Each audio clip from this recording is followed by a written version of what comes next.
미라클 모닝 애청자 여러분 안녕하십니까. 강동성서 침례교회 최용렬 목사입니다. 5월의 푸르름이 참 좋습니다. 산에 올라가 보면 청아한 새소리 푸르름 아주 정말 좋습니다. 아름다운 그 푸르름의 생명의 신선함처럼 가정도 그렇게 되기를 바라는 마음에서 5월은 가정의 달로 삼습니다. 5월은 가정의 달입니다. 가정을 5월에 신선하고 푸른 모습처럼 푸르고 건강하게 세워가야 합니다. 가정은 건강해야 합니다. 가정은 어떻게 세워가야 할까요? 먼저 첫째로 가정의 기초는 사랑으로 세워가는 것입니다. 부부는 가정의 기초입니다. 성경은 한 남자와 한 여자가 만나서 남편과 아내가 되어 가정의 기초가 되어야 함을 말씀하고 있습니다. 전통적으로 유교 사상의 영향을 받은 우리나라는 가정의 기초를 부모와 자식 간의 관계에 두어서 천륜이라는 말로 표현을 하였고 아내와 남편의 관계는 일륜이라는 말로 표현을 했습니다. 그러나 성경적인 신앙은 가정의 기초를 남편과 아내의 역할로 규정하고 있습니다. 가정의 기초는 한 남자와 한 여자가 만나 결혼을 해서 결혼을 한 남편과 아내가 기초입니다. 부부가 있음으로 자녀가 생겨나고 자녀가 생겨나기에 부모가 되는 것입니다. 가정의 기초인 부부관계를 올바로 세우려면 결혼부터 올바르게 이루어져야 합니다. 가정을 세우는 첫 번째 원리는 사랑입니다. 창세기 2장 23절에 보면은 아담이 이르되 이는 이제 내 뼈 중에 뼈요 내 살 중에 살이라 그녀를 남자에게서 취하였으니 여자라 부르리라 하리라 라고 했습니다. 자, 남자에게서 취하였습니다. 아담이 하와에게 사랑을 고백합니다. 내 뼈 중에 뼈요 내 살 중에 살이라. 이 말은 히브리어 어법 중에서 최상의 것을 말할 때 쓰는 표현입니다. 내 뼈와 살의 모든 부분보다 더 귀하다는 말이죠. 하나님께서는 이런 사랑의 고백 속에 부부가 연합되기를 바라십니다. 그러나 현실에서의 부부는 오히려 서로의 인생을 힘들게 하는 존재가 되는 경우가 많은데 이것은 바로 이런 사랑의 고백을 잃어버렸기 때문입니다. 이성의 눈이 멀어서 한순간의 사랑 고백으로 끝나는 충동적인 연애 감정의 고백이 아니라 이성에 대한 열렬한 감정보다 더 순수하고 깊이가 있으며 하나님을 아는 지식과 아가페의 사랑에 맞닿아 있는 그런 사랑이어야 한다는 것을 알아야 됩니다. 결혼하기 위해서는 물론 연애 감정이 있어야 됩니다. 그러나 그 연애 감정으로 평생을 살아가려고 한다면 그것은 착각입니다. 부부 사이에 나누는 사랑의 표현은 변화되어 가는 겁니다. 사랑 표현이 연령대별로 다른 것처럼 사랑을 확인하는 방식도 30, 40대는 10대와 20대와는 달라져야 하는 거죠.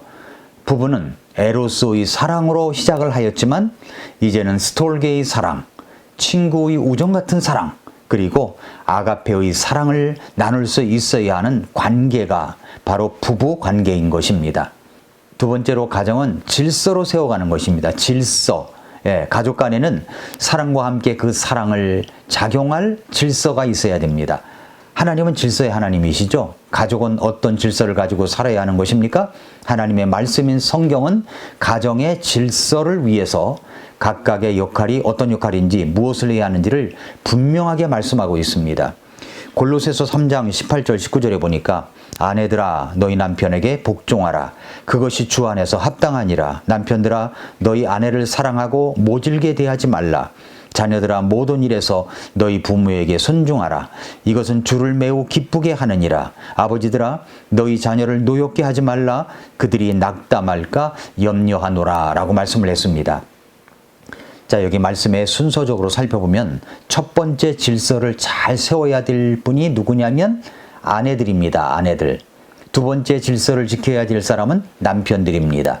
그러니까 이 두 사람 부부만 가정을 세우는 원리를 잘해주기만 하면 가정은 부부관계, 부모와 자식 간의 관계가 원만하게 될 수가 있습니다. 자, 여기 첫 번째 질서를 잘 지켜야 될 사람이 아내들이라고 그랬죠. 아내들아 너희 남편에게 복종하라. 그것이 주 안에서 합당하니라 라고 했습니다.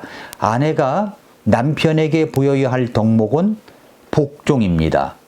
아내 여러분, 특별히 남편 여러분, 이 복종은 노예적인 복종이 아닙니다. 이 복종은 인격적인 복종입니다. 이것은 주님 안에서 이루어져야 하는 복종으로서 맹목적인 그런 복종을 말하는 것이 아닙니다. 성경은 아내들이 남편에게 복종하라고 말씀합니다. 아니, 요즘 같은 세상에 여성 우월주의 시대에 복종을 하라니까 마치 무슨 계몽시대 이전의 이야기인 것처럼, 조선시대 이야기인 것처럼 이렇게 들을지 모르겠습니다만, 성경의 말씀이 한참 시대에 뒤떨어진 말씀처럼 그렇게 생각할 수도 있겠습니다만, 그러나 성경은 곳곳에서 아내가 남편에게 해야 할 최고의 덕목은 복종을 꼽습니다. 이것은 세월이 흘러도 시대가 바뀌어도 바뀌지 않는 하나님의 질서의 원리입니다. 이것이 기초가 되어야 가정의 질서가 바르게 세워질 수 있는 겁니다. 물론 아내들에게만 이런 말씀을 주시는 것이 아닙니다. 남편들에게도 주시고 있습니다. 그것은 이제 다음 시간에 구체적으로 다루기로 하고, 지금은 아내들에게 말씀하신 부분만 집중적으로 생각해 보겠습니다. 하나님께서는 가정을 유기체로 보십니다.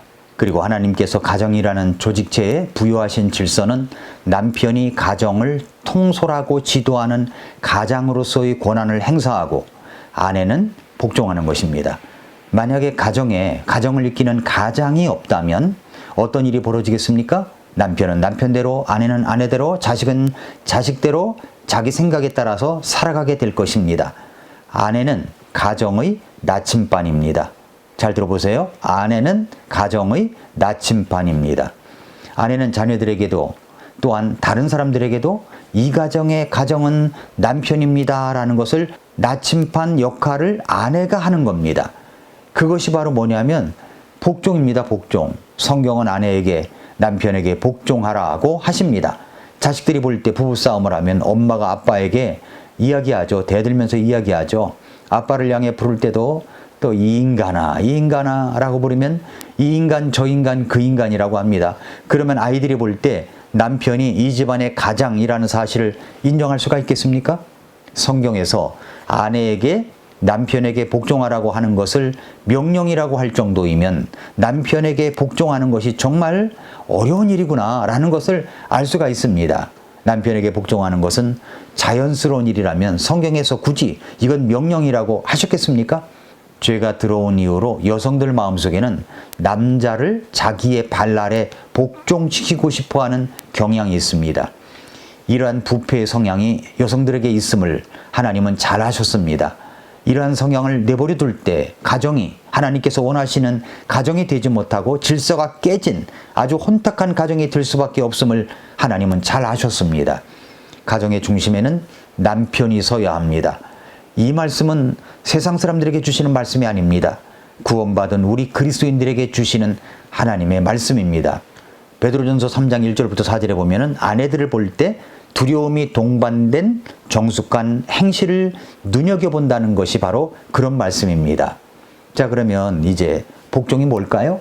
유교적인 환경에서 자란 사람은 남편은 상전이고 아내는 하인과 같은 이미지를 갖고 있습니다. 남편이 큰 소리로 이야기하면 아내는 감히 고개도 들지 못하고 말이죠.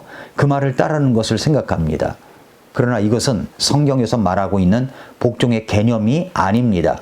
성경은 이렇게 말씀합니다. 에베소서 5장 21절에 보면은 하나님을 두려워하는 가운데 서로에게 복종하라 그랬어요. 하나님을 두려워하는 가운데 서로에게 복종하라. 그리고 그 다음 절에 뭐라고 그랬냐면은 아내들아 너희 남편에게 복종하기를 주께 하듯 하라, 주님께 하듯 하라 라고 하셨습니다.